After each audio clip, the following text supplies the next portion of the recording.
that's just songs that just summarize the year in film, and also just whatever I want. I'll just play whatever the heck I want.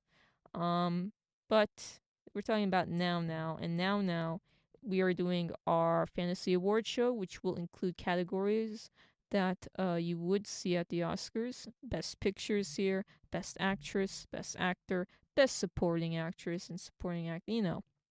The works. But then we have added other categories. This is honestly just me, just like having fun, just like trying to come up with as many weird ones as possible, bringing back the classics like best awkward scene of the year. Yeah, I just went off. I was just trying my best here. And if you don't like it, then stay and watch the Oscars. But ask yourself this: would you rather watch Jimmy Kimmel or listen to someone who has actually seen more movies than Jimmy Kimmel and actually likes movies, not likes movies, loves movies? Would you rather hear from an actual movie lover talk about movies, especially if you love them? Yeah, yeah. Okay, that's what I thought. That's what I heard. So let's get ready.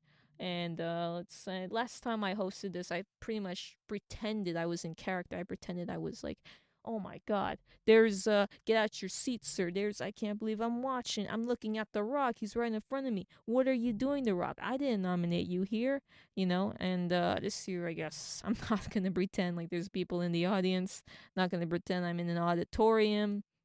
Definitely not gonna pretend I'm like Killian Murphy in the auditorium in that scene in Oppenheimer, which is incredible.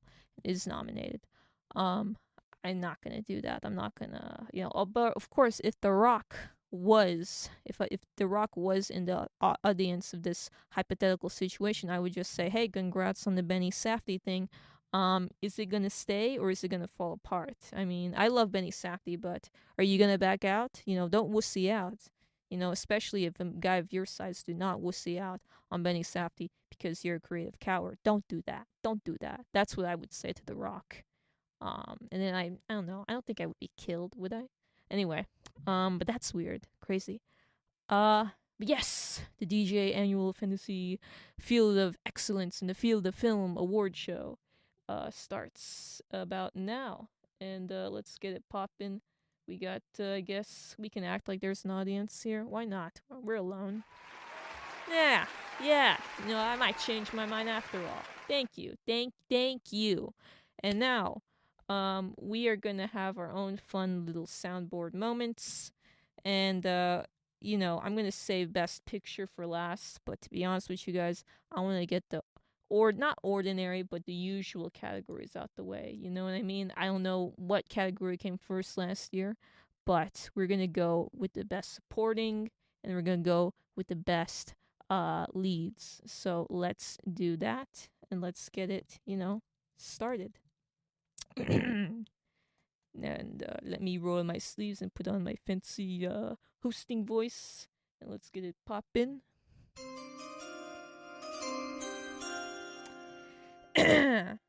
Your nominees for Best Supporting Actress. And the nominees are Rachel McAdams for Are You There, God? It's Me, Margaret. And Emily Blunt for her role as the bad mom and alcoholic, but also someone with an actual spine in Oppenheimer. And Davine Joy Randolph. Or is it Divine Joy Randolph? Forgive me. For her work in The Holdovers. I mean, you have to hold a candle to Paul Giamatti. She did it. And Julianne Moore in May December. We don't have enough hot dogs. I don't think we have enough hot dogs. Come on. How that automatic nominee. Automatic. And last but not least, Haley Atwell for her role in Dead Reckoning and for stealing not just, well, she stole a bunch of stuff in that movie. Not just for stealing stuff in the film, but for stealing our hearts. How dare she? No, I'm just kidding. And let's get this poppin'. The winner for Best Supporting Actress at the DJ Envy, my own private radio annual fantasy in the field of excellence, the field of film award show, The winner is. Oh man, this is gonna be hard. Rachel McAdams. Get over here. Yeah, let's get it poppin'. Let's get it poppin' in here. That's what I'm talking about. Yes. Oh my god, you look gorgeous. No, I'm just kidding. I'm not gonna do the in-character acting like I'm in. I mean, I would need virtual reality goggles for that. No. But congrats to Rachel McAdams in my universe. You have won. Outstanding performance. I mean, if you haven't seen Are You There, God? It's Me, Margaret, are you even a Judy Blume fan? Are you? You're not. Real ones know. Now, next up is Best Supporting again. Best Supporting Actor this time. So let me just mark that off so I don't look. All right, we're done with that. Best Supporting Actor. And the nominees for Best Supporting Actor are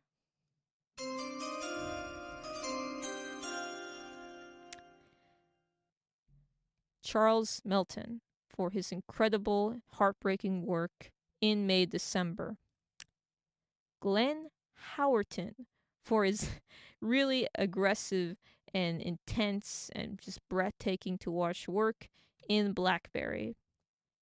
Robert Downey Jr., obviously, for his larger than life, extraordinary work. Some people said it was a little hammy, but I say F him, Robert. No, but I loved it. For his work in, of course, Oppenheimer, the film that dominated screens this year. And Jacob Elordi, I'm going to try and say it in Australian accent, Jacob Elordi, for your incredible work in Priscilla. You are the supporting role. You burn the screen up. You're totally charismatic. You're disturbed. You're fascinating to watch. And I just buy every single minute of you as Elvis Presley. And you are Elvis, just as Austin Butler was. Last but not least, Paul Mescal for his work in All of Us Strangers. And let's see who will get Best Supporting Actor. Oh my god, I knew it. Charles, get over here, Mr. Melton, because you, sir, are a winner in my book. Get over here. That's right, Charles Melton. OMG. Rachel McAdams, Charles Melton, just beautiful people. See how good I am? See how, look at us. Look at us. I mean, not to brag, but look at what good taste I have. Look at what good taste I have. What witty remarks I have. Could Kimmel do this? Could the Academy Board do this? I don't even know who they nominated. Maybe they'll get it right this year. No. They never really do. I mean, only in certain categories do they get it right. So, Best Supporting Actor, Best Supporting Actress. We move along to Best Actress. Woo! Already? Yeah, already. So, the nominees are for Best Supporting... not Best Supporting, sorry. Okay, I had a little to drink. Best Actress. Nominees are Sandra Hüller. God, I love this queen. For her work in Anatomy of the Fall, she suffers from biphobia and being accused of killing her husband. And somehow, according to some stupid lawyer, those two are interlinked. Like I said, biphobia against my Sandra. That will not stand. Not in this house. Okay? And I mean, her work. I mean, the freaking You Are Not a Victim rant she gives. It's so good. It's so good. But I believe there's cursing in that scene, but you gotta see it to believe it. I mean, oh my god, it's so dang good. It's the one where she's yelling at her husband, like recounting in the court scene, and it's just, my god, it's so effing good, you guys. You gotta see it. And she's like, she's yelling, like, you are not a victim. You put us here. You put us amongst the goats in the snowy Alps in France. And I'm German. I shouldn't even be here. You know what I mean? And maybe sometimes I do think of killing my husband. No, I'm kidding. She does. I don't think she killed her husband. Let me get that out of the way, Sandra. I don't believe you did it. If you've seen Anatomy of the Fall, maybe you have your own opinions. I mean, that's to be honest, who killed her husband? I mean, did her husband kill herself? That's not even the most important question. It's how we treat women in courts, whether they're guilty or not, whether we ourselves as audience members have biases. I mean, everyone does, but I mean, come on now. But yeah, she is so extraordinary. The way she yells, the way she's, depicted. And she is the victim of circumstance, and she is the victim of sexism, um, and she is also an interesting character. Possible plagiarist, possible, manipulator, but also victim of manipulation. So many questions. These things aren't even answered in the film, but she's incredible. She's like, "You're incapable of facing your ambitions and you resent me for it." And it's just such good writing. And she's like, "I had nothing to do with that. Nothing." Oh my God, it's so good just thinking about it. Anyway, Sandra, you're a nominee. You are a nominee. And of course, we move on to another incredible woman who, I've loved since seeing her in Certain Women, Lily Gladstone, for her work in Killers of the Flower Moon. Now, this film is, Scorsese film. He only produces, either good movies or great movies. Either way, they're all worth watching, and this is why we go to the cinema. I don't know a single person who doesn't like Martin Scorsese, so it's good. I'm not friends with any Marvel stan freaks. I'm friends with people who I'm friends with grown ups, people who actually like to read and stuff. Anyway, Lily Gladstone, Killers of the Flower Moon, as Molly Burkhart, she is so raw and incredible and smart.